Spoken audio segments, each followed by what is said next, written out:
توجہ رکھنا، شعور کیوں نہیں ہے؟ جب شہید زندہ ہے ہمیں شعور کیوں نہیں ہے؟ میں بات سمجھانے لگوں، بات اچھی طرح سمجھنا۔ عربی زبان میں دو لفظ ہیں، ایک لفظ علم ہے، ایک لفظ شعور ہے۔ ادراک بالحواس کا نام شعور ہے، ادراک بالوحی کا نام علم ہے۔ یہ لفظ میں نے مولویوں کے لیے بولے ہیں، عوام بھی سمجھے۔ وہ چیز جس کا پتہ آنکھ سے چلے اسے شعور کہتے ہیں، اور وہ چیز جس کا پتہ وحی سے چلے اسے علم کہتے ہیں۔ آپ کو کہ دلیل کیا ہے، یہ معنی کہاں سے نکالا ہے؟ میں کہتا ہوں قرآن کریم میں ہے، وَإِذَا قِيلَ لَهُمْ لَا تُفْسِدُوا فِي الْأَرْضِ قَالُوا إِنَّمَا نَحْنُ مُصْلِحُونَ أَلَا إِنَّهُمْ هُمُ الْمُفْسِدُونَ وَلَكِنْ لَا يَشْعُرُونَ۔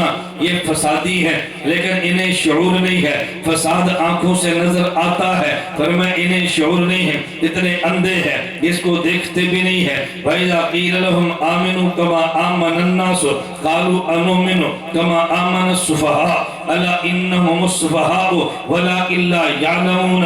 ان کے پاس ایمان نہیں ہے لیکن ان کے پاس علم نہیں ہے، تو پتہ چلے اس کے پتہ یہ چلا ایک چیز شعور ہے، فساد ہے، وہ آنکھوں سے نظر آتا، وہاں لفظ شعور بولا ہے۔ ایک ایمان ہے وہ آنکھ سے نظر نہیں آتا، وہی سے پتہ چلتا ہے، وہاں لفظ علم بولا ہے۔ تو ایک وہ چیز ہے جو حواس سے محسوس ہو اسے شعور کہتے ہیں، اور ایک وہ چیز ہے جو وحی سے معلوم ہو اسے علم کہتے ہیں۔ تو خدا نے یہ نہیں فرمایا وَلَٰكِن لَّا تَعْلَمُونَ، شہید زندہ ہے لیکن وحی نہیں آئی، فرمایا وحی آئی ہے، اس نے بتایا کہ زندہ ہے لیکن تمہیں پتہ کیوں نہیں چلا؟ وَلَٰكِن لَّا تَشْعُرُونَ، اس کا آنکھ کا مسئلہ ہی نہیں ہے، یہ مسئلہ وحی کا ہے۔ تو جب آنکھ کا نہیں تھا تو نے آنکھ سے اعتراض کیا کیوں ہے؟ ہمیں نظر نہیں آتا، بھئی نظر تب آتا جب مسئلہ یہ شعور کا ہوتا۔ یہ شعور کا مسئلہ ہے ہی نہیں، یہ مسئلہ ایمان کا ہے، اس کا پتہ شعور سے نہیں، اس کا پتہ علم سے چلتا ہے۔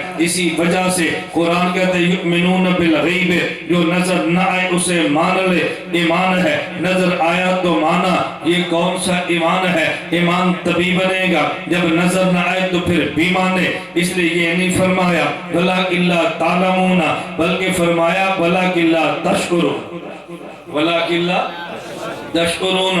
اعتراض آتا ہے لیکن قرآن اس کا جواب بھی دیتا ہے۔ قرآن عقیدے کو رہنے نہیں دیتا کہ مغلق پیچیدہ چھوڑ دے، نانا قرآن سمجھا دیتا ہے۔ اللہ ہمیں یہ بات سمجھنے کی توفیق عطا فرمائے۔